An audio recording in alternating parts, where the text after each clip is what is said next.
সমুদ্রের নিচে কি এমন খুঁজছে নাসা? হ্যাঁ, আপনি ঠিকই শুনেছেন।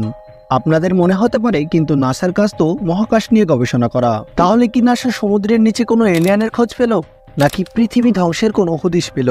তাছাড়া সমুদ্র নিয়ে গবেষণা করার জন্য NOAA অর্থাৎ ন্যাশনাল ওকেশনিক অ্যান্ড অ্যাটমসফেরিক অ্যাডমিনিস্ট্রেশন নামের গবেষণা কেন্দ্র রয়েছে।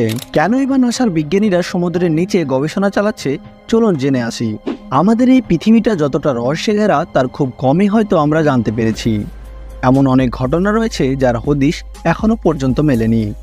1986 সালে 23 জুলাই ফ্লোরিডা কিজের কিছুটা দূরে গভীর সমুদ্রে অ্যাকোয়ারিয়াস রিফ বেস নামে একটি রিসার্চ ল্যাব প্রতিষ্ঠা করেন ইউনাইটেড স্টেট অফ আমেরিকা।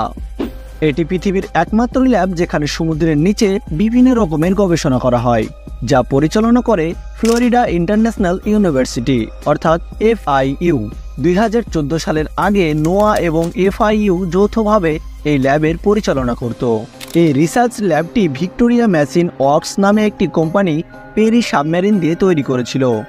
বায়োলজিস্টরা এই ল্যাবটি সবচেয়ে বেশি পরিমাণে ব্যবহার করে থাকে, যাতে তারা সমুদ্রের নিচের শৈবাল, মাছ এবং বিভিন্ন ধরনের ছোট প্রাণী নিয়ে গবেষণা করতে পারে। আমরা জানি সমুদ্রের যত নিচে যাওয়া যায় তার চাপ ঠিক ততটাই বাড়তে থাকে। প্রতি 10 মিটার নিচে নামার কারণে এক অ্যাটমসফিয়ার চাপ বাড়ে। সেখানে গবেষণা করার জন্য দিনের পর দিন কাটাতে হয় গবেষকদের।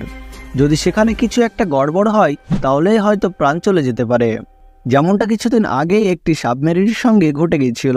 অ্যাকোয়ারিয়াস রিফ বেস ল্যাবটি 3টি আলাদা ভাগে বিভক্ত করা রয়েছে, যাতে ভেতরের চাপ সর্বদা নির্ধারিত থাকে।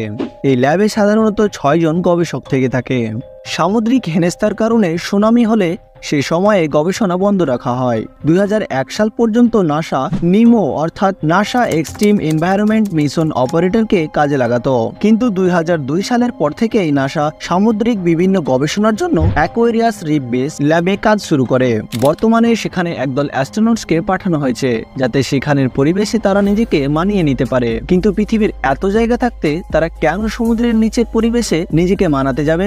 এখানেই রয়েছে ফ্যাক্ট। এতদিন নাসা মঙ্গল গ্রহ ও চাঁদে অনেক রকমের মহাকাশযান পাঠিয়েছে। নাসা 2024 সালে 10 অক্টোবর বৃহস্পতি গ্রহের উপগ্রহ ইউরোপাতে পাঠাতে চলেছে ইউরোপা ক্লিপার নামের একটি মহাকাশযান। মোট 6065 কেজি ওজন বিশিষ্ট এই মহাকাশযানটি পাঠানো হবে LC-39A রকেটের সাহায্যে।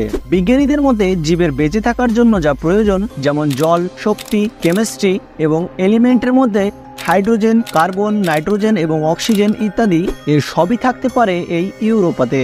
ইউরোপা পুরোটাই বরফে ঘেরা এবং বৃহস্পতির আকর্ষণ বলের কারণে বরফের ভেতরের একটি স্তর রয়েছে যেখানে কিনা জল রয়েছে, এমনটাই বিজ্ঞানীদের ধারণা। সেখানেই হয়তো মিলতে পারে এলিয়ানদের সন্ধান। কিন্তু আপনার মনে প্রশ্ন আসতেই পারে, সমুদ্রের এই নিচের অভিযানের সাথে ইউরোপা মিশনের কি এমন সম্পর্ক? নাসার গবেষকরা এই কারণে সমুদ্রের পরিবেশ বা এনভায়রনমেন্ট নিয়ে গবেষণা করছে, যাতে ইউরোপার সেই জলের এনভায়রনমেন্টের সাথে সেটাকে তুলনা করে বুঝতে সক্ষম হয় সেখানেও জীবের অস্তিত্ব রয়েছে কিনা। এটি নাসার এমন এক পদক্ষেপ যার দ্বারা হয়তোবা এলিয়ানদের সন্ধান পাওয়া যেতে পারে। বিজ্ঞানীরা এটাও ক্যালকুলেট করেছেন যে পৃথিবীর নিচের দিকে যেমন ভলক্যানোর লাভা রয়েছে, ঠিক তেমনই ইউরোপায়ের স্তরগুলিও ভাগ রয়েছে। তাই তারা এই মিশনটি নিয়ে অনেক উত্তেজিত। আপনাদের কি মনে হয়, এই মিশনটি কি সত্যি এলিয়ানদের হদিশ এনে দিতে পারবে? তা কমেন্টে অবশ্যই জানাবেন। এমনই সায়েন্স রিলেটেড এবং মিস্ট্রি রিলেটেড ভিডিও পেতে চ্যানেলটিকে সাবস্ক্রাইব করুন।